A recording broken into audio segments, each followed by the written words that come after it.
Seja bem-vindo a mais o estudo 1189. Estamos aqui dedicados a ler a palavra do Senhor, os 1189 capítulos da palavra do Senhor, 66 livros e milhares de versículos, aos quais nós já vencemos muitos deles, nós já concluímos muitos deles, Mateus, Marcos, Lucas, João e agora em Atos dos Apóstolos, no último capítulo, que é o 28.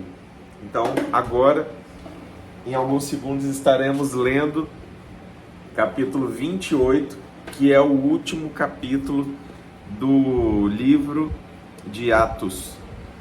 Mas antes disso, vamos orar, agradecendo ao Senhor por essa oportunidade. Pai, nós estamos concluindo mais um livro e eu tenho a alegria no meu coração da retomada desse projeto, que o Senhor mesmo depositou esse desejo em mim para transmitir aos meus irmãos aquilo que está na Tua Palavra, com a leitura da Palavra e breves reflexões, que sirva de incentivo, motivação, para que este irmão, esta irmã, que agora estão aqui, possam buscar o Senhor na intimidade do seu dia a dia e que o Senhor se revele a cada um de nós conforme agradar ao Senhor. Revela-te mais essa vez em nome de Jesus. Amém. Vamos lá? Capítulo 28 do livro de Atos. Vai ser muito rapidinho, são poucos versículos. São 31 versículos.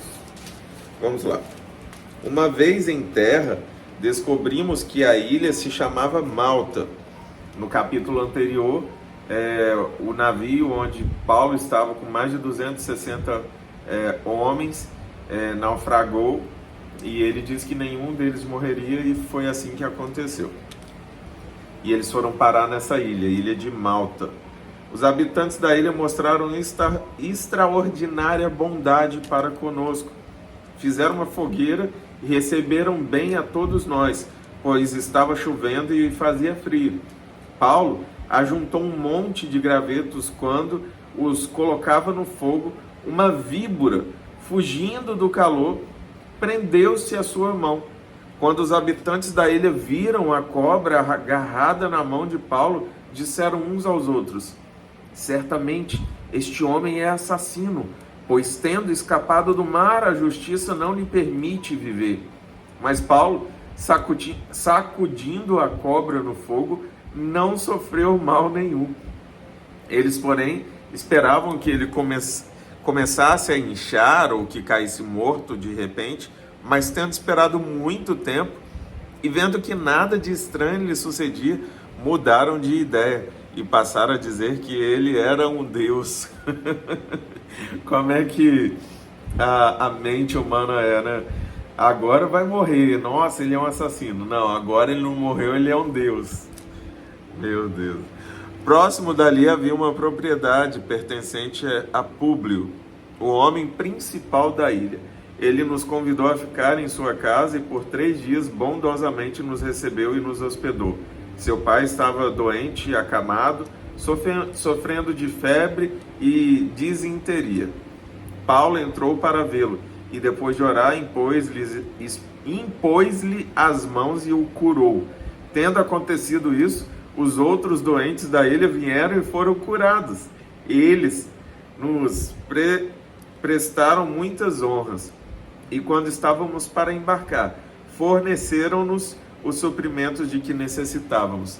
E mais uma vez, Paulo se torna um instrumento de cura nas mãos do Senhor e o proporcionar a cura para aqueles habitantes daquela ilha deu para eles um retorno de provisões e de um local onde as pessoas cuidaram deles.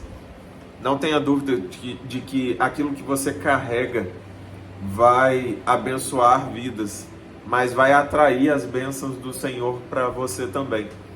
Esteja disponível para dar, mas também disponível para receber das bênçãos do Senhor, porque quando nós recebemos uma bênção, e eu ouvi isso hoje, eu achei lindo, Nós estamos dando oportunidade a outra pessoa de ser bênção nas nossas vidas.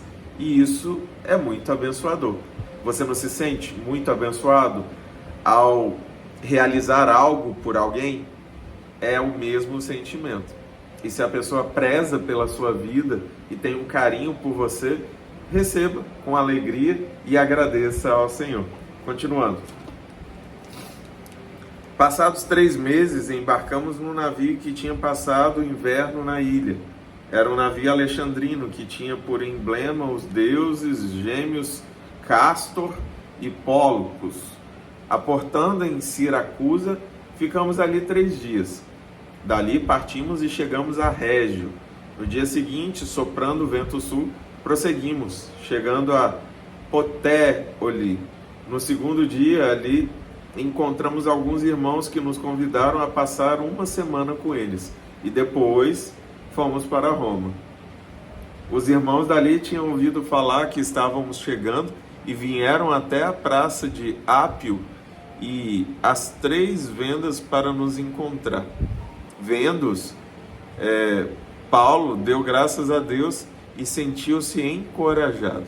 Quando chegamos a Roma, Paulo recebeu permissão para morar por conta própria sob a custódia de um soldado. Então ele ficou em prisão domiciliar. É interessante, né?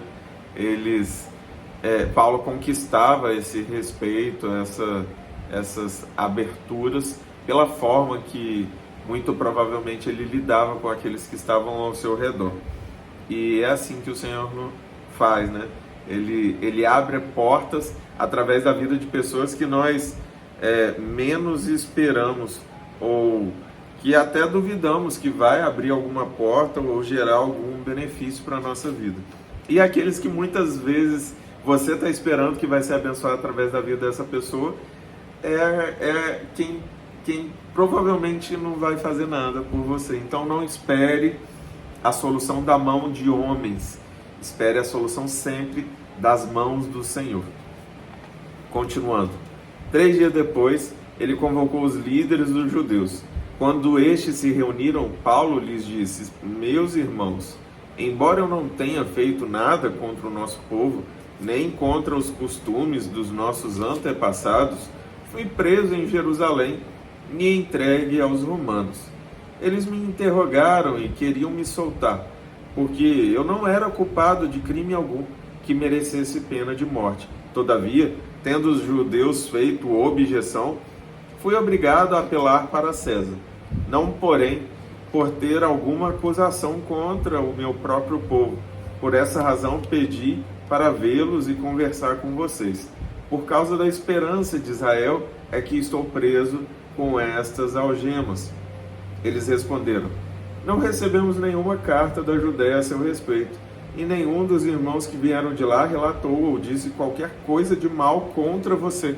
Todavia, queremos ouvir da sua parte o que você pensa, pois sabemos que por todo lugar há gente falando contra esta seita.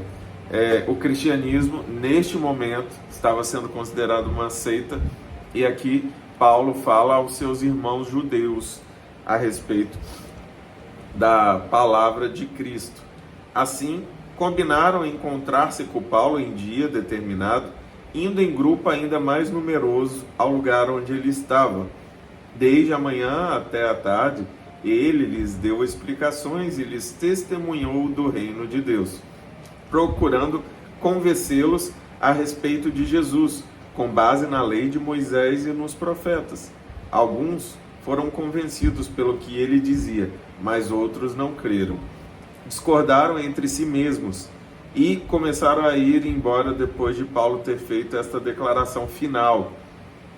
Bem que o Espírito Santo falou aos seus antepassados por meio do profeta Isaías: vá a este povo e diga: ainda que estejam sempre ouvindo, vocês nunca entenderão. Ainda que estejam sempre vendo, jamais perceberão. Pois o coração deste povo se tornou insensível, de má vontade ouviram com os seus ouvidos e fecharam os seus olhos. Se assim não fosse, poderiam ver com os olhos, ouvir com os ouvidos, entender com o coração e converter-se, e eu os curaria. Portanto, quero que saibam que esta salvação de Deus é enviada aos gentios. Eles a ouviram. Depois que ele disse isto, os judeus se retiraram, discutindo intensamente entre si. Pois 2 anos inteiros Paulo permaneceu na casa que havia alugado e recebia a todos os que iam vê-lo. Pregava o reino de Deus e ensinava a respeito do Senhor Jesus Cristo abertamente e sem impedimento algum. E assim concluímos o capítulo 28 e o livro de Atos, falando sobre toda essa trajetória da vida de Paulo e a sua determinação em levar a palavra, o cristianismo, tal qual ele era determinado em perseguir os cristãos após ser encontrado por Jesus. Ele se torna um grande pregador e plantador de igrejas e disseminador da palavra de salvação através de tudo que ele aprendeu de Cristo, sobre Cristo e para Cristo. Que Deus te abençoe em nome de Jesus. Nos vemos no próximo capítulo, agora no livro de Romanos.